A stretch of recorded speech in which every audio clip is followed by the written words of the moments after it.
Première chose, on va parler du devis, parce qu'en fait, c'est un petit peu le truc le plus important. C'est là où on gagne des sous, et donc c'est là où il faut être quand même super clair. Mmh. Première chose, quand on fait son devis, si on ne sait pas quoi mettre dedans, eh bien, c'est qu'on n'a pas assez d'informations. Et ça arrive très souvent au début quand on se lance en tant que free. On a eu le client au téléphone, ça s'est trop bien passé, on s'est dit, ouais, génial, on a le fit, on va pouvoir bosser ensemble, moi j'ai gagné des sous, alors c'est une super mission, etc.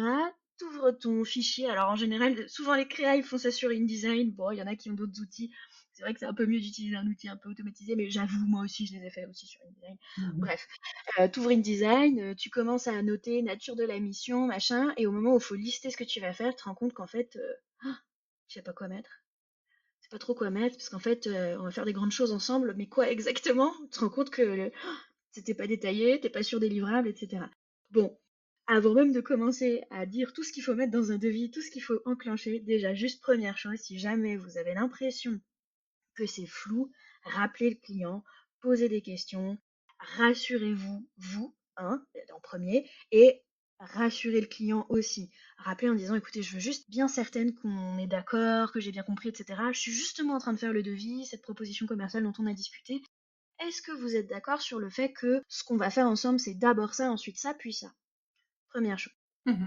Une fois qu'on a fait son devis, il ne faut pas oublier un truc très très important, c'est qu'on ne démarre jamais une mission sans un devis signé. Première chose.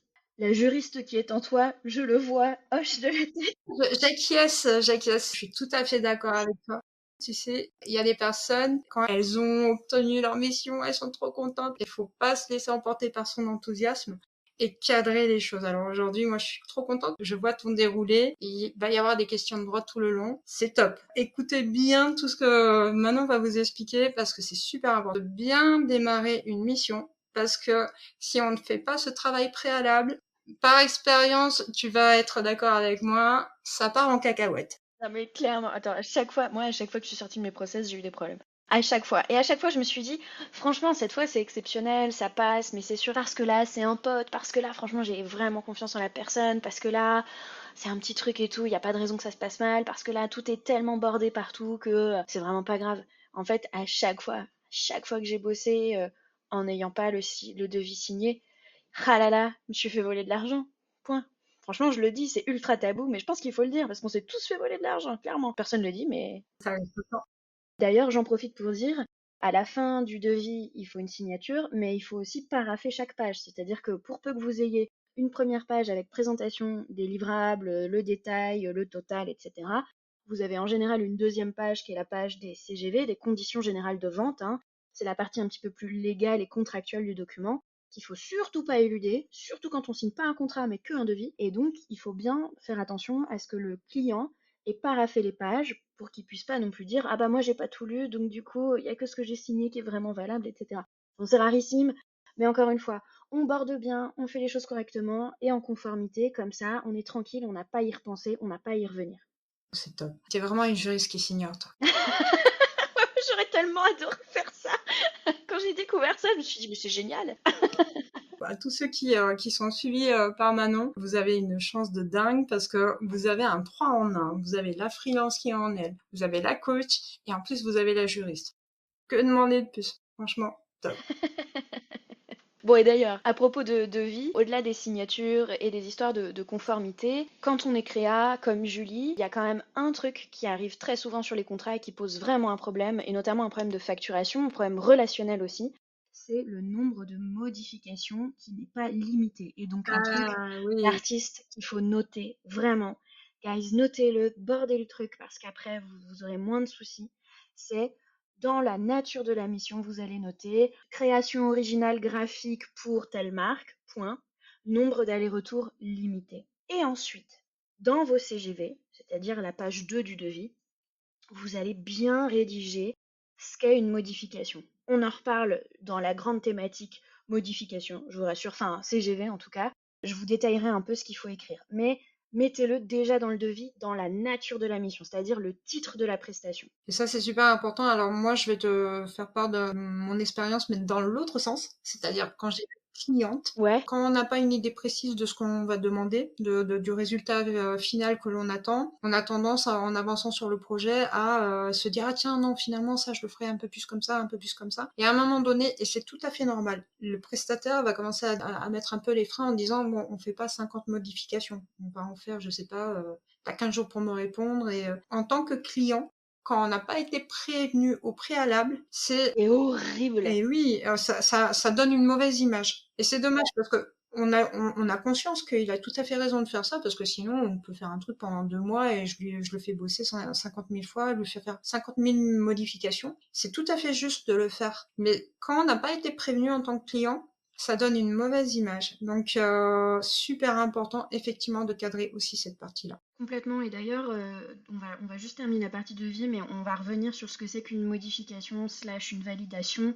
Et on va voir ensemble comment est-ce qu'on le cadre, comment on l'explique au client, parce que c'est top que t'en parles. C'est un point de friction très courant sur les contrats créatifs. Et effectivement, tes clients, faut se mettre aussi à sa place, c'est-à-dire que tu achètes une presta, tu achètes à l'aveugle déjà, parce que tu sais pas ce que ça va donner, tu sais pas ce que le créa va produire, le Mm. créa lui-même il sait pas. Et donc bon, bah c'est une prise de risque, ok d'accord, c'est une prise de risque, mais en attendant, il y a toujours cette peur, et on pourrait même faire un épisode de podcast là-dessus, les peurs du client, parce qu'en fait ça c'est des trucs qu'il faut Ah mais adresser dès le carrément. départ. Et les clients ils ont plein de peurs. Parmi les peurs du client, il y a la fameuse peur de l'insatisfaction, de d'avoir absolument pas la main sur ce qui se passe. Il y a des gens qui veulent être impliqués dans le processus créa, il y en a qui veulent pas. Et ça, avec l'expérience, on le sent. Il faut pas hésiter d'ailleurs à poser la question. Et en fonction de ce qu'on vous répond, vous allez plus ou moins cadrer le projet et le planning pour que le client ait la main un petit peu ou ne l'est pas. Ça veut dire plus ou moins aussi de modifications. Évidemment, le client qui vous dit ma boîte c'est mon bébé, vous rajoutez au moins 3 jours de modif parce que c'est comme ça que ça se passe. Quand c'est le bébé, bah ouais, ça compte, c'est super important. C'est souvent des clients qui sont plus exigeants, un peu plus perfectionnistes, plus attentifs aux détails, etc. Et puis il y a ceux qui, par exemple, je sais pas, côté agence, vont vachement plus l'habitude, font confiance, savent ce que c'est et vont être un petit peu là, moins attachés à certains détails. Après, évidemment, ça dépend toujours du client final de l'agence, hein, donc même ça c'est un petit peu fluctuant, mais voilà, tout ça pour dire, on va en parler dans 2 minutes, mais on limite le nombre de modifications et on en parle au client. On en fait une conversation. Au-delà d'ailleurs des CGV bien rédigés, il y a un autre truc à pas oublier dans le devis, c'est le délai de validité du devis, c'est-à-dire que vous vous engagez à être disponible, si on signe dans tel délai, vous vous engagez à être disponible pour faire le projet à peu près dans les délais du client, c'est-à-dire il en a besoin pour dans 2 mois, eh bien vous êtes disponible, mais c'est que à condition que le client y signe dans un délai de tant de jours. Le délai classique, c'est 30 jours, mais en réalité, moi, ce que je faisais, c'est que je donnais un délai de 15 jours grand max, parfois même juste 10 jours. Pourquoi? Parce que d'une part, c'est incitatif, c'est-à-dire que je peux m'engager et bloquer du temps, mais à Mm. condition qu'on signe rapidement. Mm. Donc je pousse à l'achat. Deuxio, parce que tout simplement, moi je trouve ça pas viable en fait, à titre perso, de dire que je suis dispo pour une mission qu'on peut signer dans le mois à venir pour les 2 mois suivants. Ça demande trop d'orgas, c'est trop bloquant par rapport à d'autres choses. Et d'un point de vue purement légal, c'est vrai que encore une fois, on s'arrange, hein, mais purement légalement, c'est embêtant qu'un client, je sais pas, au bout de 29 jours, vous renvoie le devis, vous pensiez que c'était foutu depuis longtemps, il n'avait pas donné de nouvelles, etc. Et puis vous vous êtes engagé sur d'autres missions, sauf qu'en fait, maintenant qu'il a signé, bah, va falloir y aller, quoi. Mm. Et dernière chose, on ne s'engage pas sur une date de livraison dans un devis. Un devis vaut contrat, et à partir du moment où on s'engage sur une date de livraison de façon contractuelle, on est tenu d'y répondre. Et ce, malgré le fait que le client soit lui-même à la bourre, il pourra vous reprocher de ne pas avoir respecté votre propre contrat. Il devait vous livrer un truc, il a mis 3 semaines à le faire, vous devez livrer dans une semaine, mais en fait il faut 2 semaines de prod. Bon bah vous êtes obligé de livrer en retard, le client peut vous en tenir rigueur. Et ça, c'est hors de question. On ne prend pas la responsabilité du client. On est dans une logique d'horizontalité, pas de verticalité. C'est pas le client qui décide et c'est vous qui exécutez. C'est un travail d'exécution, le métier de créa. Encore une fois, il y a le métier d'exé et littéralement ça s'appelle le métier d'exé. Métier de créa, on est dans une logique horizontale, collaborative. Votre client, c'est votre collègue. Il est responsable, vous êtes responsable, mais attention, chacun son champ.